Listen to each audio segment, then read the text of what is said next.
yang akhirnya dalam waktu 5 menit setelah saya menerima berita, korban dinyatakan sudah meninggal dunia. Dan akhirnya di dalam waktu kurun tidak terlalu lama, oknum tersangka ini juga menyerahkan diri ke Polda dengan upaya-upaya tertentu, dan sampai saat ini secara intensif sedang kita dalami apa yang menjadi motifnya. Kita belum bisa melaporkan, menginformasikan secara utuh, kecuali nanti sudah kita kumpulkan keterangan saksi maupun dari yang diduga tersangka. Pastinya tindakannya tegas. Dalam minggu ini kami upayakan sudah ada proses PTDH. Dalam minggu ini setidak-tidaknya sampai 7 hari ke depan saya sudah melaporkan ke pimpinan Polri dan juga dari pusat juga. Ini tindakan yang harus tegas kepada siapapun yang menghalang-halangi penegakan hukum yang sangat mulia ini.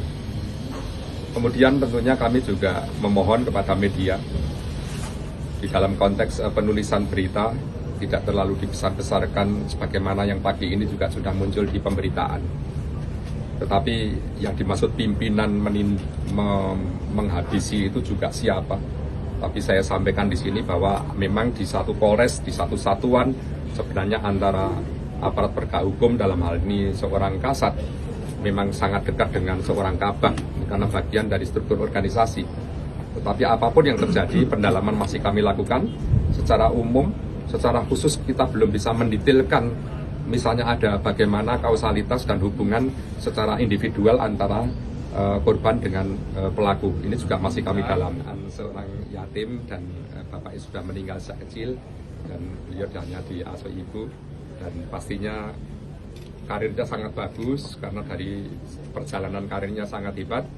Almarhum ini anak yang baik, anak yang juga respect, loyalnya tinggi, sehingga begitu saya perintahkan untuk tumpas habis tambang ilegal terutama yang marak yaitu galian C yang tanpa izin atau apapun yang tanpa izin, dia sudah mempunyai prestasi tinggi di bulan terakhir ini.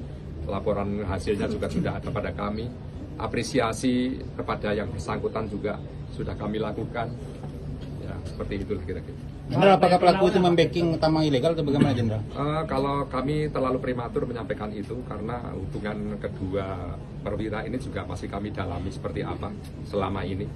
Tentunya juga Kapolres Solo Selatan akan kami mintai keterangannya juga, karena yang sebagai komandannya langsung di Polres itu pastinya akan tahu persis bagaimana staf-stafnya, kinerjanya termasuk prestasinya, atau mungkin ada konflik of interest, kita belum mendalami itu.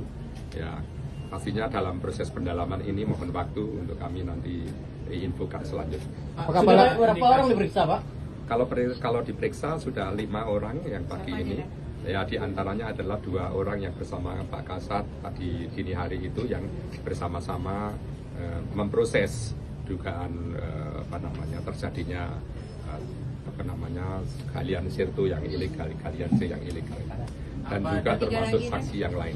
Saksi yang lain termasuk korban, termasuk pelaku, saksi pelaku, Pak Kapolres, dan juga nanti akan berkembang, nanti akan cukup banyak ya. Kawan-kawannya yang mungkin selama ini dalam rangka menegakkan hukum walaupun tidak di TKP, nanti pasti akan kita juga periksa. Dan kejadian Pak Kapolres di mana? Ada di rumah dinas. Karena kalau kejadiannya di tempat parkir, tapi Pak Kapolresnya posisinya di rumah dinas.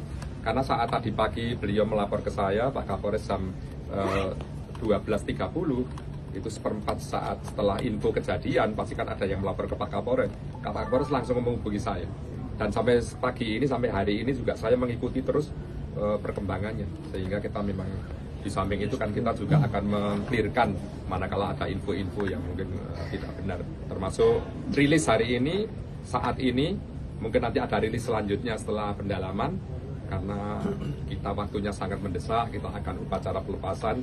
Mungkin cukup di sini dulu untuk rangkaian bagaimana peristiwa yang terjadi. Oke, terima kasih.